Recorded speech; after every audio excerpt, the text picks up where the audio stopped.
what's happening around you. Morning Cafe with heated political debates. Baraza la siasa. Hiyo kitu azungumzie, angalie hali ya maisha ya watu. Informative health discussions. Business, farming. Tasty Wednesday, Fitness Thursday, and Feel Good Friday with amazing DJs, celebs, waimbaji, kuna comedians, alafu kuna wajinga, and music bands every Monday to Friday from 6 a.m. to 9 a.m.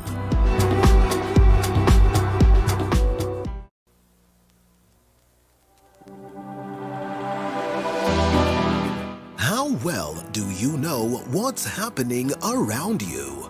Morning Cafe of your body in a 5-star gym.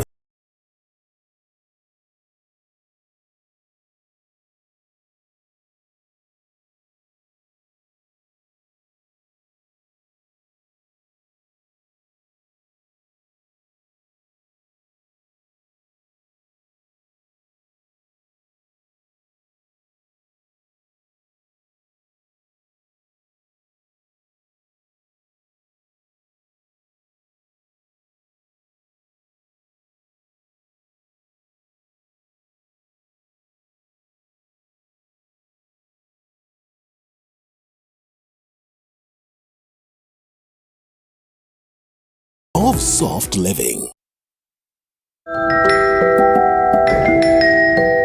Once upon a time, how well do you know what's happening around you? Morning Cafe with heated political debates. Baraza la siasa. Hiyo kitu azungumzie, angalie hali ya maisha ya watu. Informative health discussions. Business, farming. Tasty Wednesday, Fitness Thursday, and Feel Good Friday with amazing DJs, celebs, waimbaji, kuna comedians, alafu kuna wajinga, and music bands every Monday to Friday from 6 a.m. to 9 a.m.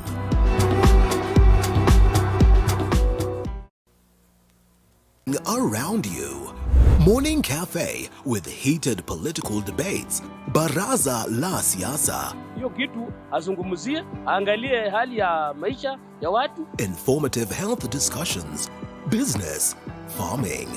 Tasty Wednesday, Fitness Thursday, and Feel Good Friday with amazing DJs, celebs, waimbaji, kuna comedians, alafu kuna wajinga, and music bands every Monday to Friday from 6 a.m. to 9 a.m.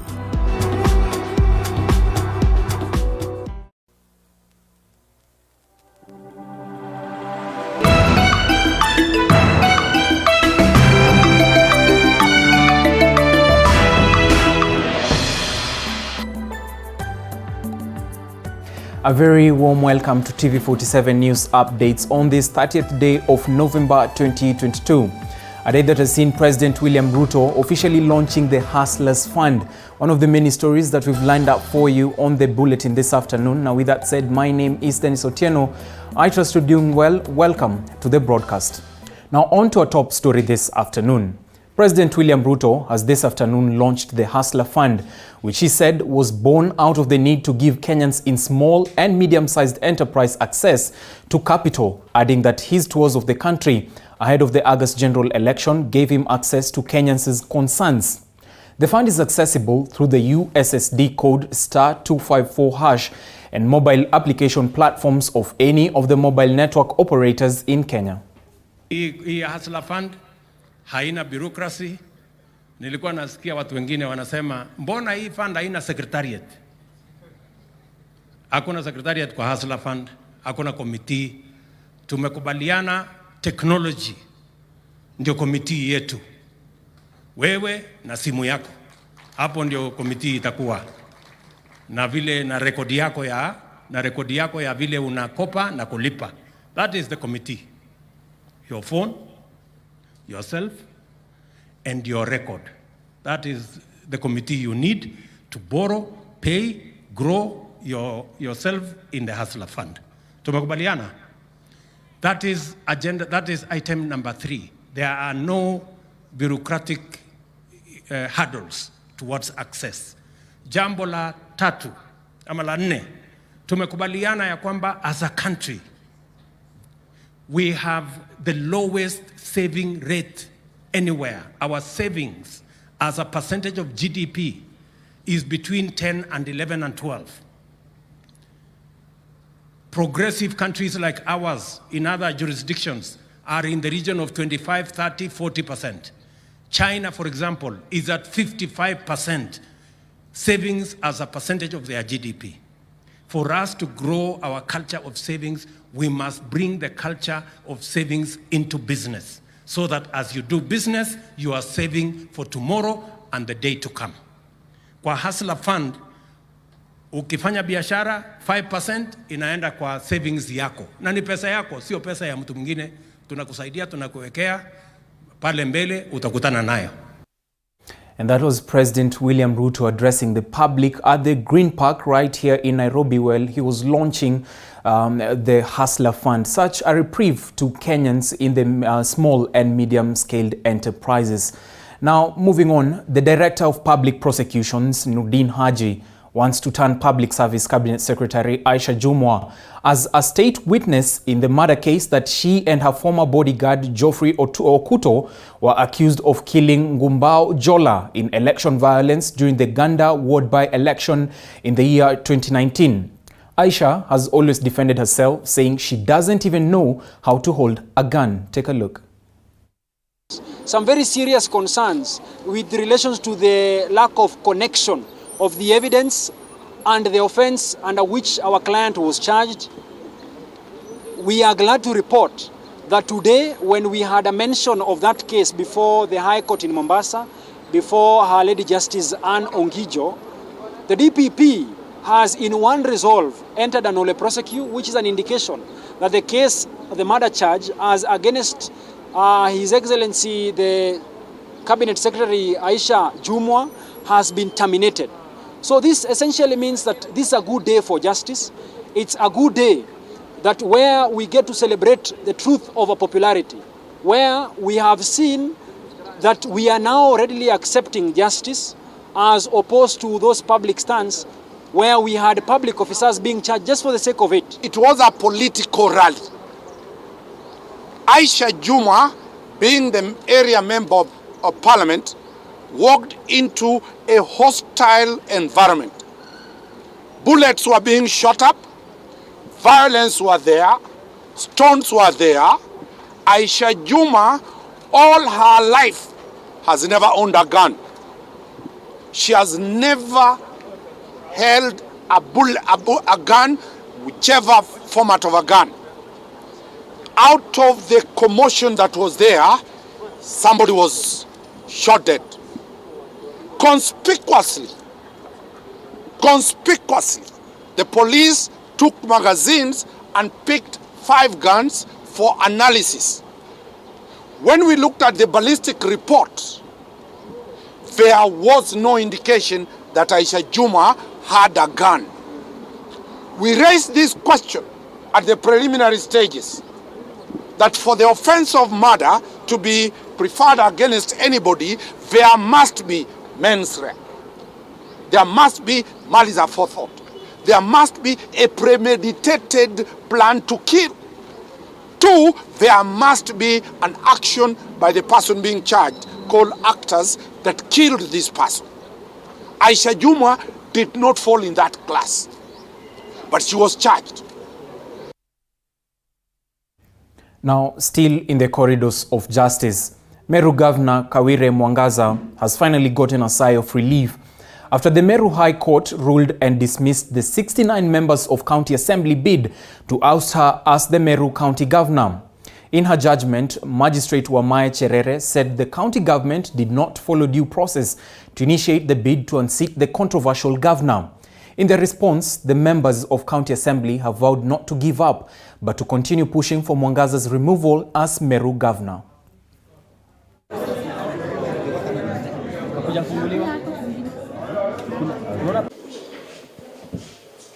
We are on the right course, and the reasons as why the governor should go home still stands, And this house still believes that our county is in wrong hands and it must be rescued immediately, Mr. Speaker.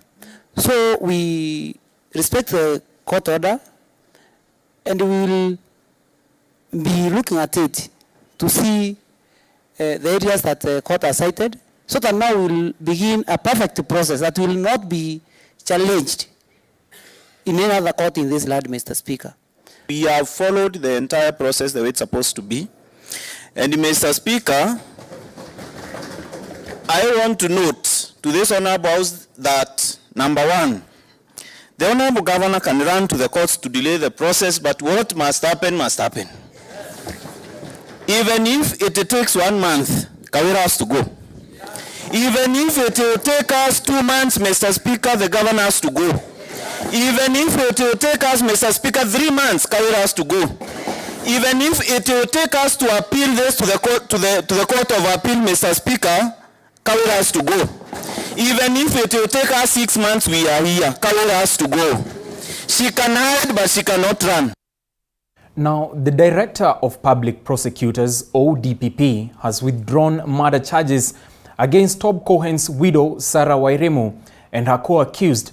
Prosecutor Wangui Gichohi told the court that they have failed a nolle prosequi in court, seeking not to proceed with the matter.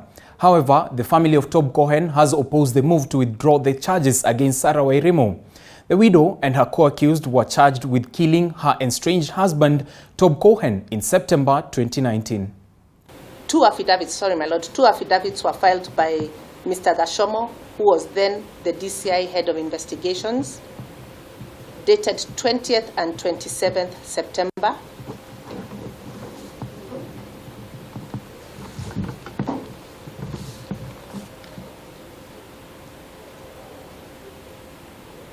In which he made certain averments concerning this matter, in specific the evidence and the investigation process.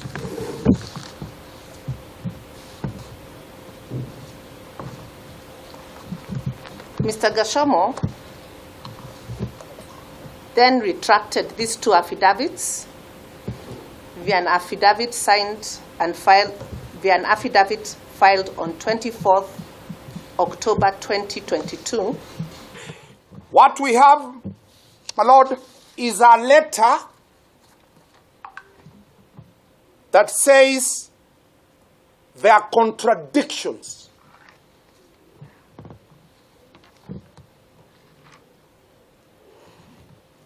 That is what is written from the bar. The state has, in a journalistic manner, given you a lot of stories.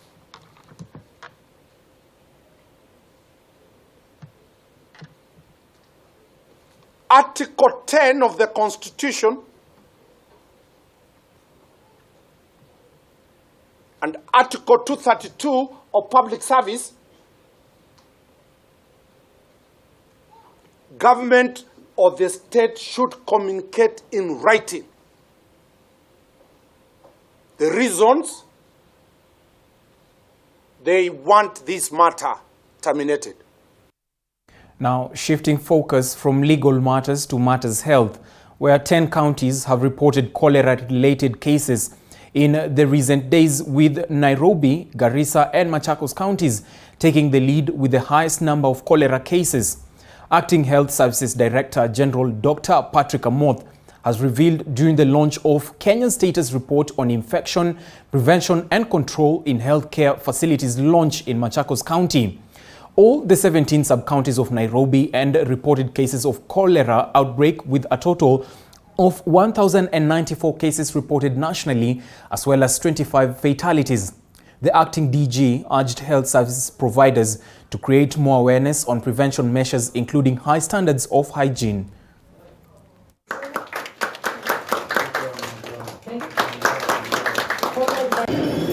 Regarding cholera, so far we remember the index case of cholera came out from Kiambu County following a wedding. But now out of that we have had sporadic cases which are not clustered together. So far as 26th, we had 10 counties involved. The 3 counties with the highest burden of the disease is Nairobi County, where all the 17 sub-counties have been affected, Garissa sub-county, and Machakos County.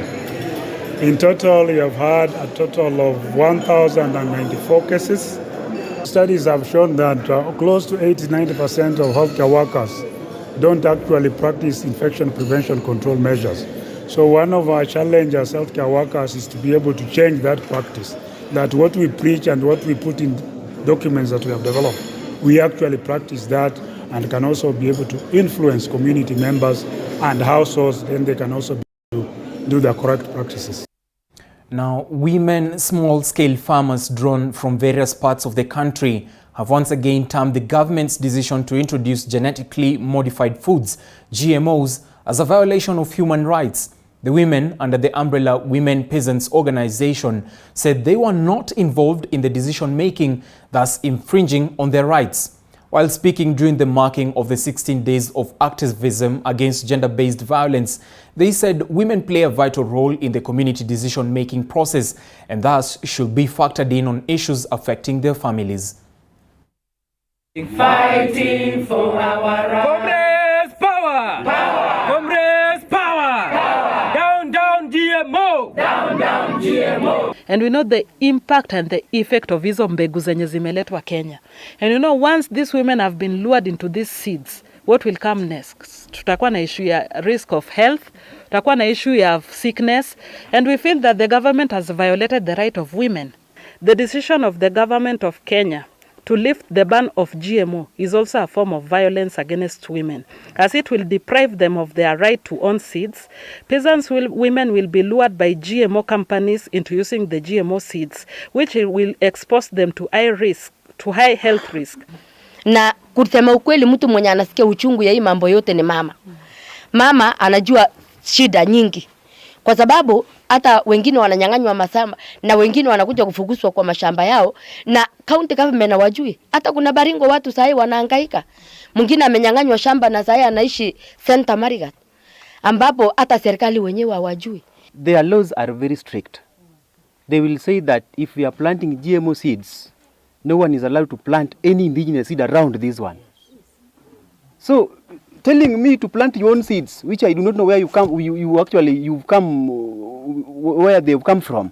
You are violating my right, and the women at large. We are requesting the government to again get back that leaf immediately, such that they can allow us, and even the seed laws, they are very fun in our country. We really want a country where seeds actually are given to it is based on the hands of the farmers. Meanwhile, politician Gladys Chania will know her fate tomorrow on whether she will be released on bail. Now, the politician is connected with the murder of her husband and has been in police custody since October. The defense lawyers want her released, arguing their client has suffered enough in police cells. Kiambu High Court Judge Mary Kasango is expected to make a ruling on the application tomorrow.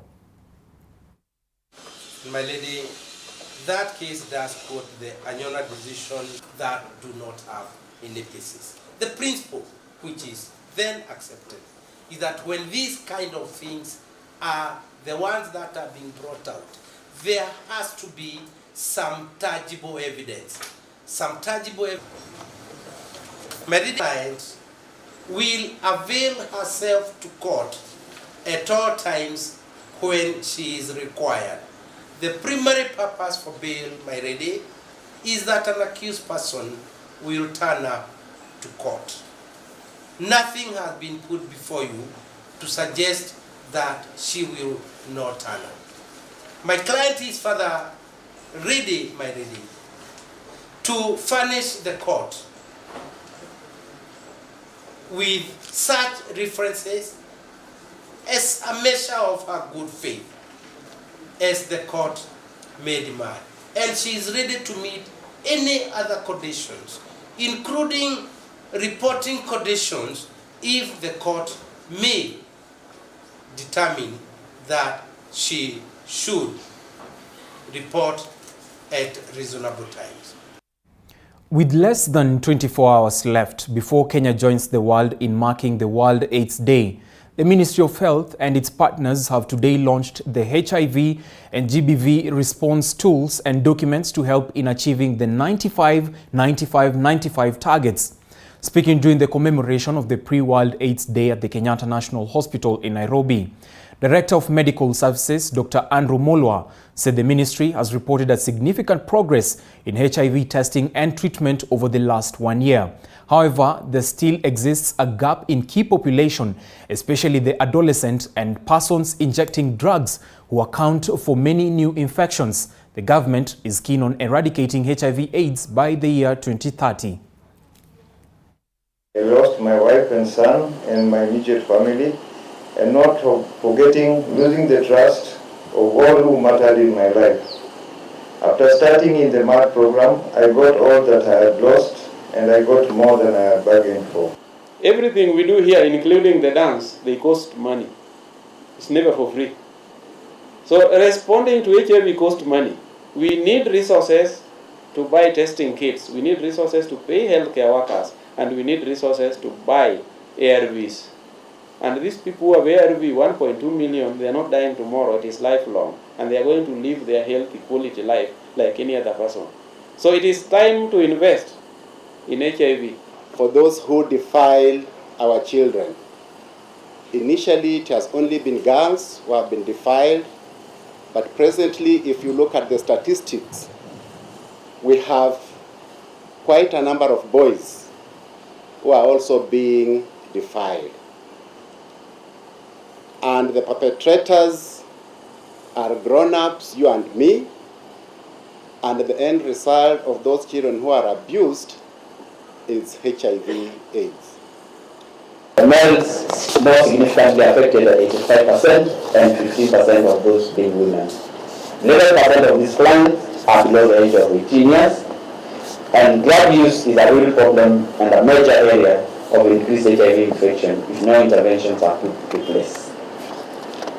Over the years, the Ministry of Health has seen the value of addressing the challenge rather than stigmatizing the people living, people who inject drugs.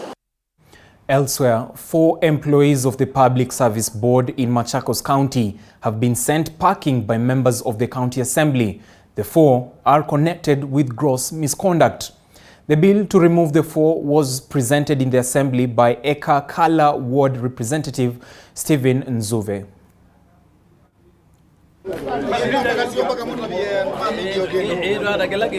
Tumeweza kupiga kura 48 ya kuwatoa kwenye hiyo ofisi, hiyo County Public Service Board.